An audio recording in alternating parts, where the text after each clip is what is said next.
반갑습니다. 메가스터디 입시전략연구소 이도경입니다. 자, 오늘 2026학년도 수시 지원 전략 숙명여자대학교 편입니다. 자, 이 숙명여자대학교의 특징은 학생부 교과 전형도, 학생부 종합 전형도 대학교에서 발표하고 있는 어떤 등급 지표만으로 판단하기에는 좀 애매한 부분들이 있어요. 그래서 그 부분들을 제가 뒤에서 꼼꼼히 설명을 해드릴 테니까 잘 숙지를 하시고 지원 여부를 판단을 하셔야 됩니다. 자, 먼저 교과 전형부터 살펴보도록 하겠습니다. 자, 최근 3개년 동안 전형 방법과 지원 자격은 변화가 없었습니다. 교과 100%의 졸업 연도와 추천 인원 제한은 없었고요. 자, 수능 최저 학력 기준은 작년까지는 2개합 5등급에서 올해 2개합 6등급으로 완화가 됩니다. 그렇다고 한다면 수능 최저 학력 기준을 충족할 수 있는 학생들은 좀 늘어날 가능성이 있고요. 그렇다면 교과 전형에서 성적대가 낮은 후순위 학생들의 어떤 성적대는 상승할 여지가 있을 것 같다라고 생각하시면 됩니다. 자, 교과 반영 방법은 반영 교과에서는 국어, 수학, 영어, 사회, 과학, 한국사 주요 교과를 반영을 하고요. 공통과 일반 선택 과목은 전 과목을 다 반영을 합니다. 자, 진로 선택 과목은 작년까지는 상위 3과목만 반영을 했었는데 올해부터는 전 과목을 다 반영을 하게 돼요.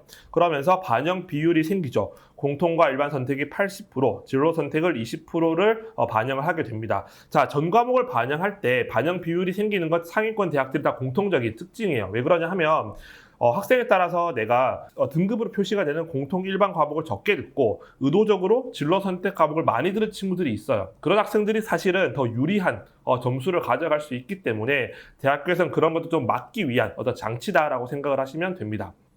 자, 반영 지표는 석차 등급과 이수 단위를 활용하게 됩니다. 자, 타 대학교는 등급을 다시 점수로 변환시켜서 활용을 하지만 숙명여대는 그렇지 않기 때문에 환산 점수를 굳이 계산해 보지 않으셔도 될 것 같죠. 하지만 반드시 계산을 해 보셔야 된다는 거 첫 번째고, 두 번째 또 주의해야 할 점은 환산 점수를 계산을 하실 때 올해 기준이 아니라 작년 기준식으로 계산을 하셔서 작년의 입시 결과와 비교를 해 보셔야 됩니다. 그 이유를 지금부터 설명드리도록 할게요.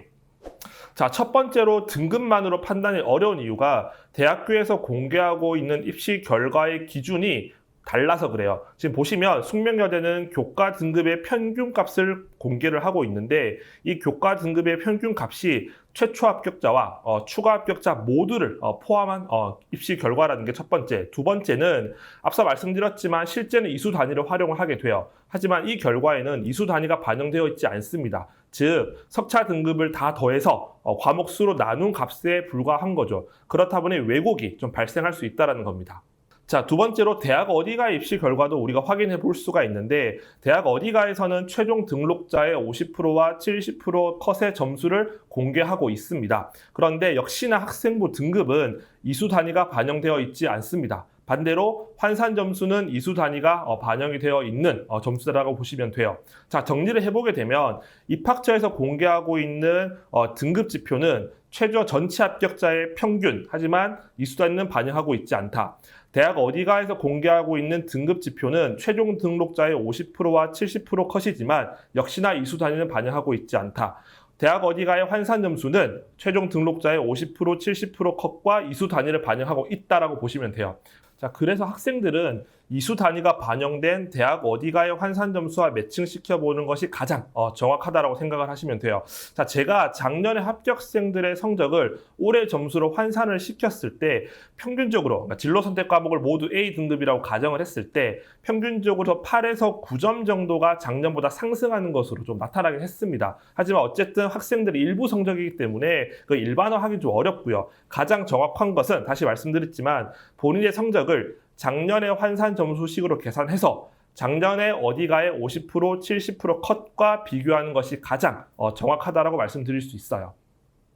자, 그래서 제가 작년에 숙명여대 어문계열의 학과들의 대학 어디가 점수를 좀 가져왔습니다. 자, 학생 여러분들께서는 작년에 환산식으로 계산을 해보세요. 예를 들어 본인이 900점 정도라고 가정을 한다면 숙명여대 어문계열 어딘가는 합격을 할 수 있겠다라는 걸 확인이 가능한 거죠. 그래서 반드시 대학 어디가에서 본인의 점수를 계산해 보시고 작년의 입결과 비교를 해 보시기 바랍니다.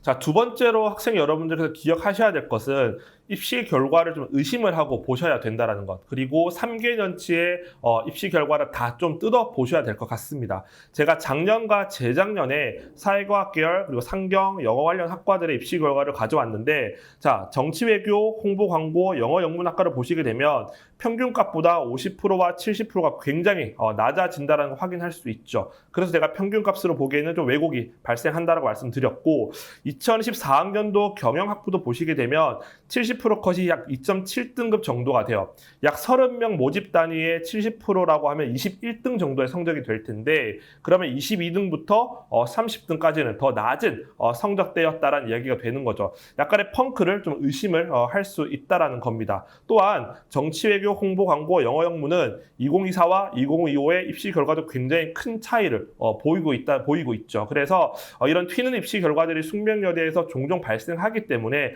반드시 3개년치를 좀 확인을 하셔야 됩니다. 자, 이어서 어문계열과 생활과학대학도 보시게 되면 프랑스 언어 문화 그리고 르꼬르 동블루 외식 경영은 2024학년도에는 최종 등록자가 1명이었어요. 즉 나머지 인원들은 정시로 좀 이월이 되었다라는 거죠. 역시나 50%와 70%를 비교해 보시더라도 좀 낮은 학과들이 보여지고 있어요. 그래서 저는 개인적으로 숙명여대 인문계열의 교과의 어떤 기준선은 1.9에서 2.1등급 정도를 설정하고 어떤 컨설팅을 하거나 판단을 하고 있습니다. 자, 이어서 자연계열도 보시게 되면 생명 시스템 학부는 2014학년도에 무려 1.6등급대에서 50%와 70%가 형성이 되죠. 굉장히 높은 성적대였고요. 자, 인공지능공학부는 2024학년도에 70%가 약 2.4등급까지 학과나 지금 학생들의 선호도에 비해서는 굉장히 낮은 입결을 보였고 작년에는 1.9등급, 2.0등급 정도로 정상적인 범위 내로 들어왔다는 걸 확인할 수 있습니다. 저 같은 경우에는 개인적으로 자연계열은 1.9등급 정도를 기준선으로 설정하고 좀 판단을 하고 있습니다. 자, 이어서 종합전형 살펴보도록 하겠습니다. 자, 종합전형은 숙명인재 면접형과 소프트웨어 인재 전형으로 선발하고 있는데 소프트웨어 인재 전형에서 별도의 지원 자격을 설정하고 있지는 않고요. 인공지능공학이랑 컴퓨터과학, 데이터 사이언스를 모집하는 전형이다라고 생각을 하시면 됩니다. 자, 전형 방법은 1단계에서 서류 100% 3배수 선발하고요. 2단계에서는 면접 40%가 반영이 됩니다. 수능 최저는 기준은 없고요. 자, 선발 인원은 올해와 작년 동일합니다. 자, 고교 유형별 합격자 비율을 보시게 되면 일반고와 자공고의 비율이 한 70%가 조금 안 되고 외고 국제고 그리고 자사고의 비율이 꽤 높게 나타나고 있죠. 실제로 숙명여대의 경우는 여학생들의 마지노선으로 생각하는 대학이기 때문에 외고 국제고 중에서 좀 중상위권 혹은 중위권 학생들이 좀 적극적으로 지원을 하고 더러 합격을 많이 하고 있기 때문에 실제로 일반고 학생들의 비율이 한 70% 정도라고 생각을 하시면 될 것 같아요.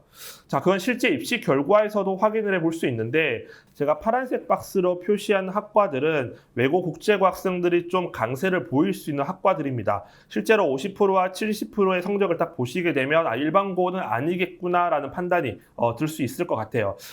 개인적으로 일반고 학생들은 한 50% 컷 기준으로 판단을 했으면 좋겠고 한 2.5등급 선에서 경쟁력이 있다라고 또 판단해 보시면 될 것 같아요. 사실 외고 국제고 학생들이 문과 계열에 많이 지원하는 대학이기 때문에 대학 입장에서는 사실 그들보다 확실히 강점이 있다. 그리고 우수하다라고 판단이 들어야 좀 뽑아줄 수가 있어요. 그렇다 보니까 2.7등급, 3.0등급 되는 친구들도 지원을 하지만 사실 좀 합격이 쉽지 않다라는 거죠. 자, 예를 들어서 아동복지학부의 경우는 지금 작년에 입시 결과상으로는 둘 다 일반고 학생으로 좀 판단을 할 수 있겠지만 2024학년도에는 70%가 4.03등급이었고요. 소비자경제학과도 3.94등급이었어요. 그렇다 보니까 지금 대학 입장에서는 그 모집 단위에 지원한 학생들 중에서 우수한 학생들을 선발하고 있다라고 생각을 하시면 될 것 같아요. 자, 이어서 자연계열 입시 결과를 보시더라도 50% 컷 기준으로 한 2.5등급 내외 정도의 형성이 되고 있고 자연계열은 사실은 자사고 학생들 그리 많지는 않습니다. 그래서 일반고 학생들도 70% 컷까지 정도 보셔도 좀 괜찮을 것 같다라는 생각은 듭니다.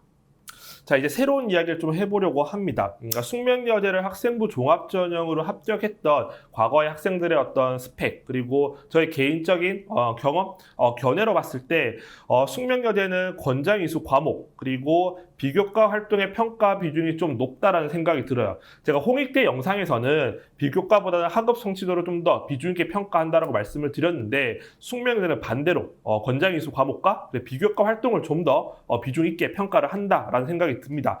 자, 그 첫 번째 근거로 여학생들이 비교과 활동 관리를 조금 더 잘해요. 그러니까 좀 세심하고 좀 꼼꼼하게 챙기는 부분들이 있고, 특히 문과 계열은 외국어고 그리고 국제고와 경쟁을 해야 되다 보니 실제로 일반고에서 합격하는 학생들의 문과 계열 학생들을 보게 되면 굉장히 비교과 활동을 잘 만들어지고 좀 탄탄한 친구들이 많다라는 거고요.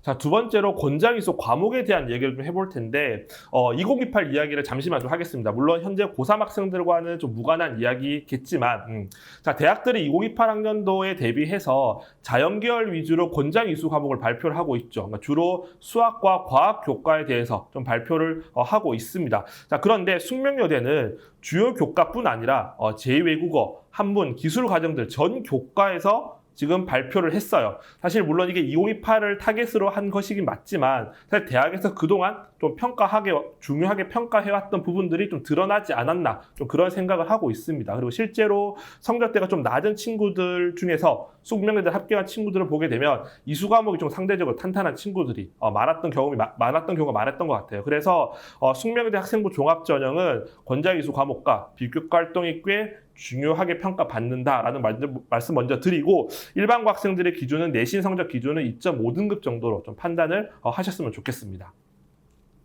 자, 그래서 실제로 작년에 합격했던 학생들의 어떤 스펙을 좀 살펴보도록 할게요.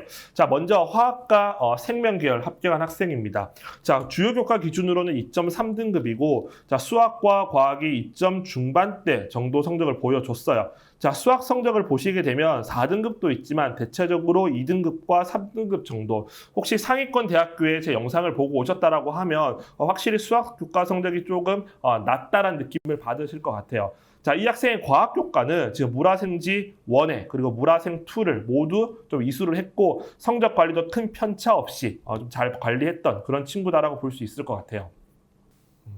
자, 두 번째로 컴퓨터 소프트웨어 계열 볼게요. 자, 수학 교과 성적이 2.7등급대로 그리 우수하지는 않지만 이수 과목에 인공지능 수학 그리고 인공지능 기초 프로그래밍을 모두 이수를 했고 물리학 1까지 이수란 케이스 최초 합격한 학생입니다. 자, 이어서 사회과학 계열 보도록 하겠습니다. 사회과학 계열에서는 국어, 그리고 영어, 사회교과를 중점적으로 좀 평가를 하게 되겠죠. 자, 국어교과 성적이 2.2등급대, 영어가 상대적으로 우수했고요. 사회교과도 한 2.3등급대 정도였습니다. 자, 국어 성적을 보시게 되면 괜찮아요.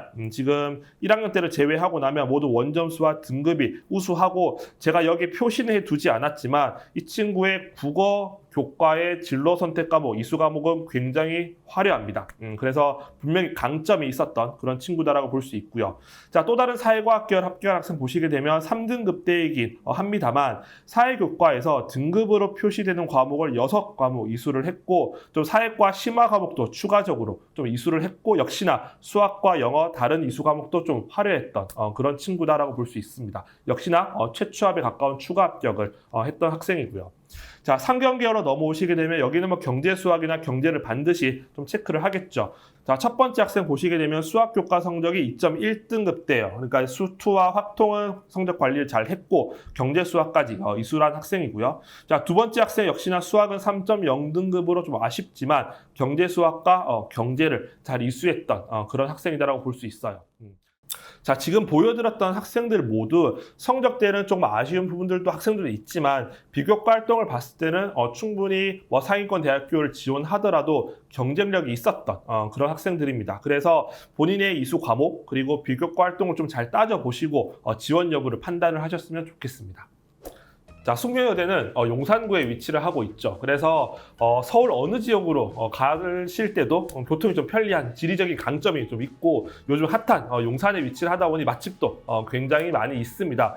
지금 최근 여대의 어떤 선호도가 좀 하락하고 있지만 여전히 15개 상위 주요 대학의 어떤 위상과 위치를 유지를 하고 있기 때문에 숙명여대 목표로 하시는 친구들은 오늘 제가 말씀드린 부분들 잘 정리하셔서 올해 좋은 결과 얻으시기를 응원하도록 하겠습니다.